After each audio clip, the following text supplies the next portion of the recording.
Hello, welcome to my channel. For today's video, to you my driving test experience here in Taiwan. Siyempre, first nag-aral muna ako mag-driving. Nagbayad ako ng 18,000 para sa auto. Ang teacher ko ay nag-i-English. Marunong siya mag-English, tuturuan ka niya. Pag nakita niya na nag-gets mo yung sinabi niya, hayaan ka na niya na mag-drive.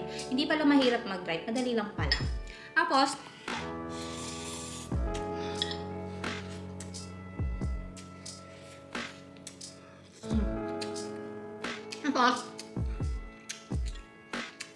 ang pasok ko, Monday to Friday, 50 minutes yon.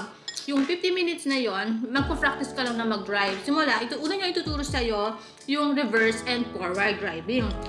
Reverse and forward, one day. Second day naman, ituturo niya sa'yo kung paano mag-reverse parking at saka forward parallel parking. Parallel parking at reverse parking. Kasi susunod na, tuturuan ka naman niya ng S. Yung S, madali lang. Pag-practice. Pero pag nandun ka na mismo sa test, doon madalas nagkakamali ang mga estudyante. Kasi ako, wala problema sa pag-aaral ko ng driving, wala problema dun sa teacher ko. Kasi naging ako na-very good sa practice. Pero on the spot, doon mismo sa mismong test, exam, kabado ako. Doon ako nagkakamali. 2 beses ako umulit dun sa S. Doon ako nahirapan sa S bago ko makakuha ng driving license.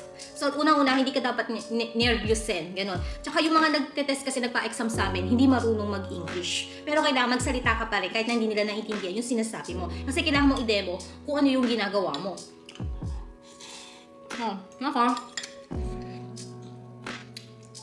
Madali lang. Ano ko, Monday to Friday, 50 minutes. Kung wala kang oras, pwede kang mag-request na ang pasok mo. Depende sa pag-usapan yung teacher mo. Pwede kang pumasok ng Sabado at Linggo ng 4 hours. Pwede ng umaga, tanghali, or gabi. Open sila. Hanggang, 8:30 to 9:30 yata yung open. Kasi ako, ang schedule ko talaga is morning. Ang kinuha kong schedule is 10 a.m. to 10:50. So, ako lang yung estudyante niya. Yun lang. Tapos, kunyari, unang-una niyan, okay na, ano lang siya, mga 5 weeks lang ata. Mga 5 weeks ka lang tuturuan. Hindi naman sa araw-araw, hindi naman lagi may pasok. Meron kayo tinatawag na online class sa line. I-add ka niya sa line. So, doon sa online class na yon, kung ayaw mo tumingin, okay lang kasi di rin maiintindihan. Gawa tsungun yung pagtuturo niya doon sa video call. Tsungun. Yun. Tungkol din naman sa car yung tinuturo doon sa video call. Yun lang. About sa parts ng car, ganyan. Mga 3 times, mga 5 times ata yung video call na ganun. Tapos, yun lang. Okay. Ang una pala sa exam is written exam. Yung written exam, 85 points ang passing. So, kailangan mo mag-review, mabuti. Gaya na sa motorcycle, din yung exam, same lang sila. So, kailangan mag-review mabuti, 85 points yun. So, pag nakapasa ka sa written exam, proceed ka dun sa road test. Pero, pag hindi ka nakapasa dun, kailangan mag-wait ng 7 days or 15 days, mag-fake ka ng 1,000. So, okay na. Yan, nakapasa ka na sa written test. So, second test naman, isang road test. So, yun na yung kailangan mong makapasa sa road test. So, pag hindi ka nakapasa, maghihintay ka ng 15 days at magbabayad ka ulit ng additional 1,000. Bawat bagsak mo na hindi mo naipasa yun, magbabayad ka ng 1,000, 1,000, 1,000 hanggang sa makapasa ka na. So, sila mag-i-schedule ng araw kung kailan ka mag-i-exam.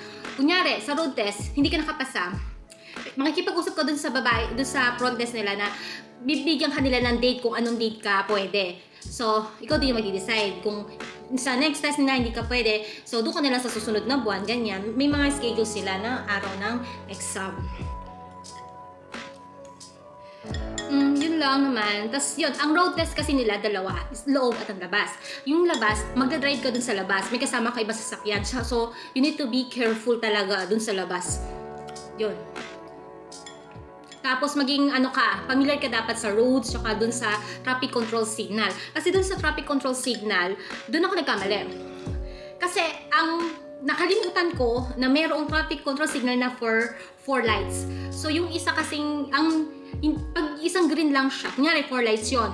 Tapos yung traffic control signal, isang nakaan siya, green lights. Ibig sabihin nun, para lang yun sa mga sasakyan na going straight. Tapos, kailangan mong, ako ipapunta akong left turn. Kailangan ko mag-U-turn. So, kailangan kong hintayin yung green light arrow bago ako mag-go. So, umandar na ako at na-realize ko, ay, mali. So, nag-stop agad ako. So, ang naging score ko lang sa road test sa labas is, ilan ba ako dun? 80 points. Yun yung tanda ko nagkamali ako. Yung nag-go ako doon sa traffic signal. Pero nag-stop din ako agad.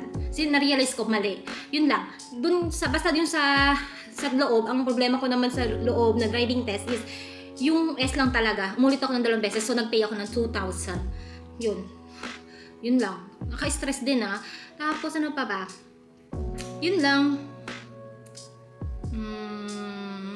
Wala na. So, sa driving test, kailangan mo din, magbibigay sila sa iyo ng list na kung saan ka pwede magpa-medical. Ano lang yun, hearing test, tsaka eye test.